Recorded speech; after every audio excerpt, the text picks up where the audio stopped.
नमस्कार।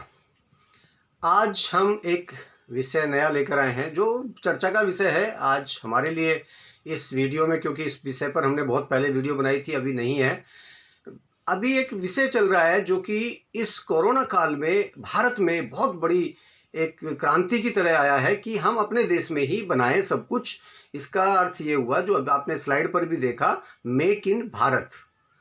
Make in India नहीं बोला मैंने, मेक इन भारत बोला है। भारत में निर्मित, अर्थात हमें स्वावलंबी बनना है, हमें सकारात्मक सोच के साथ चलना है, तभी हमारा भारत विश्व गुरु बने रहेगा। मेक इन भारत में क्यों बोल रहा हूँ? क्योंकि भारत गांवों में बसता है और मेरा इंडिया से कोई बहुत ज़्यादा मुझे मोह नहीं है, क्योंकि इंडिया हमें अंग्रेज़ों की दी हुई एक गाली है। हमारे देश को उन्होंने बदनाम करने के लिए नाम हमारा बदल दिया। हमारे देश का असली नाम भारत है और मैं भारत का ही समर्थक हूँ। देश जो है, पूरा देश आज हमारे गांवों में बसता है और मैं उसी भारत की बात कर रहा हूं। तो हमें गांवों को स्वावलंबी बनाना पड़ेगा। इस विषय पर मैं वीडियो पहले दिया है, लेकिन थोड़ा सा आज हटकर है। हमारे गांव स्वावलंबी बनेंगे, हमारा जो मेक इन भारत का सपना है वो तभी पूरा होगा। मोदी जी इस सपने को बहुत गंभीरता से देख रहे हैं, बहुत दिनों से देख रहे हैं, लेकिन समय नहीं था उस समय, उतनी गंभीरता से लोगों ने नहीं लिया। लेकिन इस कोरोना ने सिखाया कि आपको अब गंभीरता से लेना पड़ेगा, क्योंकि ये गंभीरता ही है जो आपको उचित मार्गदर्शन करेगी। आपके अंदर गंभीरता एक बार आई, आपको मार्गदर्शन की आवश्यकता पड़ी, तो आपको बहुत सारे मार्गदर्शक मिल जाएंगे।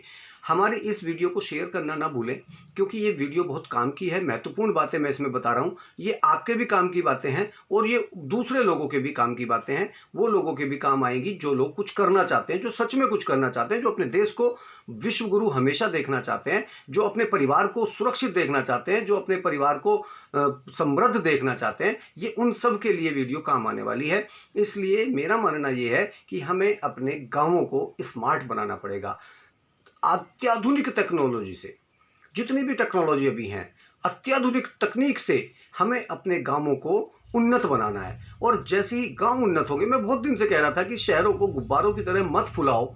ये गुब्बारे की तरह फूल रहे हैं शहर, और जब ये विस्फोटक बन जाएंगे तो ये कहीं के नहीं रहेंगे लोग। ये शहरों में रहने वाले घुट घुट कर मर रहे हैं। एक एक कमरे में 10-10 आदमी रहते हैं यहाँ। किस लिए? क्यों?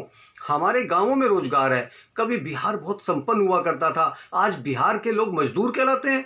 क्यों? क्योंकि वहाँ की सरकारों ने बिहार का बिल्कुल सत्यानाश कर दिया। बिहार के उद्योग धंधे इतने बड़े थे कभी, और उसके बाद जो सरकारें आई, मैं किसी का नाम नहीं लूँगा, लेकिन हाँ, अब थोड़ा सुरक्षित हुआ है और उसको बसने में पुनः समय लगेगा। बिहार बहुत ही संपन्न, प्राकृतिक संपदा से संपन्न, उद्योग धंधों से संपन्न प्रदेश था कभी।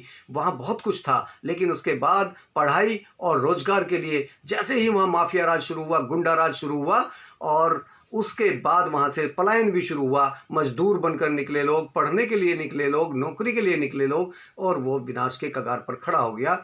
इसलिए आज सबसे ज़्यादा जो पीड़ा हुई वो बिहार वाले लोगों को हुई, जिनको वापस आना पड़ा। लेकिन अब उनको ये समझ आ गया है कि हम अपने गांव को उन्नत कर सकते हैं, हम आपको अपने गांव को अत्याधुनिक तकनीक से उन्नत कर सकते हैं और समृद्ध कर सकते हैं।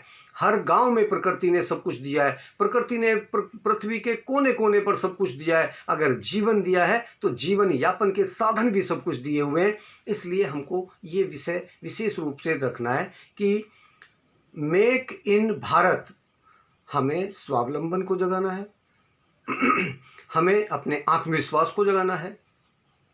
आत्मविश्वास के साथ स्वावलंबी बनते हुए और आत्मनिर्भर बनना है। हमें सकारात्मक सोच के साथ चलना है।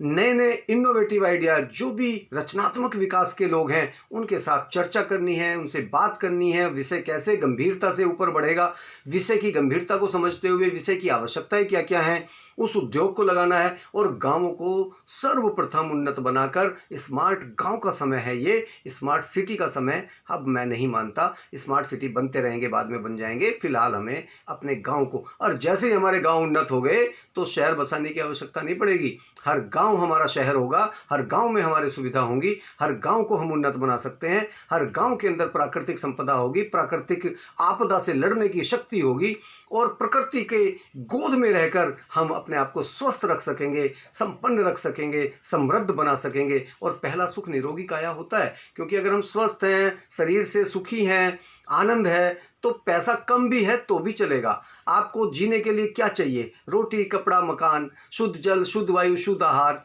तो ये तो आपको गांव में मिलेगा ही मिलेगा। इसके साथ में जब हम उसको उन्नत और अत्याधुनिक बना लेंगे तो हमें शहर भागने की आवश्यकता नहीं पड़ेगी। आजकल इंटरनेट पर सब कुछ मिल जाता है, हाई टेक्निक का ज़माना है। आपके मोबाइल में दुनिया भर की सारी जानकारियां आपको मिल जाती हैं, तो क्या आवश्यकता है हमें धक्के खाने की, हमें बिना मतलब इधर उधर जाने की। जब आवश्यकता हो, मंडी में माल बेचना है, आप भारतहाट.online पर आइए, आपका सारा माल वहाँ आपको जानकारी मिल जाया करेंगी। ऐसे बहुत सारे पोर्टल हैं जिन पर आप अपनी जानकारी प्राप्त कर सकते हैं, अपनी फसलें बेच सकते हैं, ऑनलाइन बेच सकते हैं। हाँ, फसलें भेजनी पड़ेगी, ऑनलाइन अभी फसलें जाने का व्यवस्था नहीं है, तो फसलें भेजनी पड़ेंगी। लेकिन आपके आने जाने का, सौदेबाजी करने का समय आपको व्यर्थ नहीं करना है। वो आप अपने मोबाइल से, आप अपने कंप्यूटर से, आप अपने लैपटॉप से, टैब से कर सकते हैं। तो ये हमारा उद्देश्य है कि हमारा जो मेक इन भारत अभियान है वो आत्मनिर्भर गांव बन जाएंगे तो मेक इन भारत सफल हो जाएगा।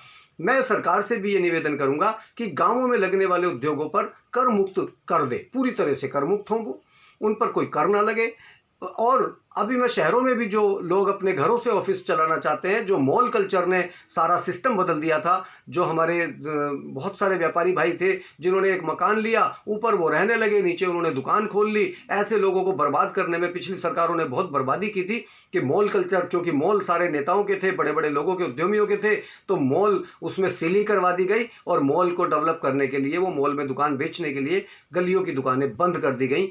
अब मैं समझता हूँ कोरोना काल में ये सरकार को छूट देनी पड़ेगी कि व्यक्ति अपने घर से ऑफिस चला सके, व्यक्ति अपने घर में दुकान खोल सके, ये व्यवस्था, अपने घर में स्टोर बना सके, ये व्यवस्था सरकार से मेरा विनम्र निवेदन है कि इस पर विचार करे और ये सुविधा सबको दे दे, ताकि इस तरह के वायरस से, इस तरह की बीमारी को फैलने से रोका जा सके। क्योंकि आने जाने में भी बहुत सारी बीमारी फैलती हैं और ये रोग ही ऐसा है कि इसमें कभी नहीं पता कि कौन किसको क्या परोस देगा, कब किसको रोग परोस देगा और स्वयं सुरक्षित रह जाए लेकिन दूसरे को परोस देगा, ये भी नहीं पता। इसलिए मेरा विनम्र निवेदन है और मैं सरकार से भी ये निवेदन कर रहा हूँ, एक चिट्ठी भी हम लोग लिख रहे हैं सब लोग मिलकर, व्यापारी वर्ग, कि सरकार कुछ सुविधाएं दे उनको। गांवों में बनने वाले उद्योग जितने भी उद्योग धंधे लगे उन पर उनको कर मुक्त दे, उनको बहुत सारी फॉर्मेलिटी से, इंस्पेक्टर राज से छूट मिले, तो बहुत सारा उन्नति हमारे गांवों में हो जाएगी। हमारे गांव में उद्योग बढ़ जाएंगे, जब उद्योग बढ़ेंगे तो व्यापार और उसके साथ में रोजगार भी बढ़ेगा। कुछ लोग व्यापार करेंगे, कुछ लोग किसी के साथ काम करेंगे, कुछ कोऑपरेटिव में करेंगे, कुछ सहयोग में करेंगे, कुछ सहकारिता में करेंगे, कुछ अकेले अकेले करेंगे, कोई बात नहीं, लेकिन व्यापार बढ़ेगा।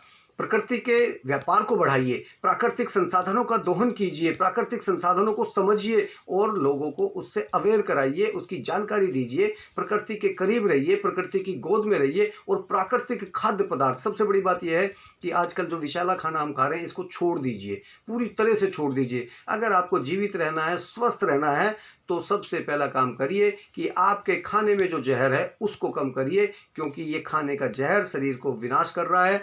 डीएपी, यूरिया, ऐसे बहुत सारे केमिकल रसायन वाली जो फसलें हैं वो शरीर को नुकसान देती हैं, उनको पूरी तरह से छोड़ दीजिए। जैविक खेती पर आइए, प्राकृतिक खेती पर आइए, गो कृषि पर आइए, ऋषि कृषि पर आइए, वैदिक कृषि पर आइए। उस कृषि वाले जो उत्पाद हैं वही खरीदिए, वो आपके भले के हैं। अगर आपको नहीं मिल रहे उत्पाद तो आप भारतहाट.online पर जाकर ले सकते हैं, और भी कई सारी जगह हैं। और हम आपको इसकी एक बहुत अच्छी सी व्यवस्था कर रहे हैं। अगर आपको आवश्यकता है तो आप हमें संपर्क कर सकते हैं, kamtarang@gmail.com पर आप अपना मेल कर सकते हैं। इस वीडियो में कमेंट ज़रूर करें, इस वीडियो को लाइक और शेयर ज़रूर करें, ताकि ये दूसरों के काम आ सके, दूसरों की भी इसमें सहभागिता हो सके। ये काम मेरा अकेले का नहीं है, आप सबका है। मैं आप ही से बात कर रहा हूँ, आप ही को कह रहा हूँ, केवल आपके लिए कह रहा हूँ कि आप इसको शेयर करना ना भूलें। अपने सभी मित्रों को भेज दें, अपने सभी साथियों को भेज दें, अपने जो भी जिनको प्राकृतिक खेती और प्रकृति में रुचि है, प्राकृतिक उपवन में रुचि है, प्राकृतिक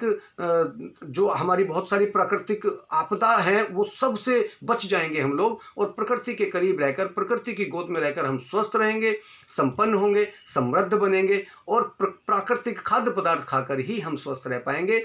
प्राकृतिक उपवन में जाकर आप पिकनिक मनाइए तो आपका बहुत सारा उसमें स्वास्थ्य लाभ होगा। योग करिए, प्राणायाम करिए, ये बहुत ज़रूरी है। ये मैं बार बार इसीलिए बोलता हूँ, हर वीडियो में लगभग मैं बोल देता हूँ, तो ये बहुत ज़रूरी है। आपका स्वास्थ्य, हम उसके लिए बहुत चिंतित हैं। सब लोग स्वस्थ रहें, बस यही हमारी प्रभु से प्रार्थना है।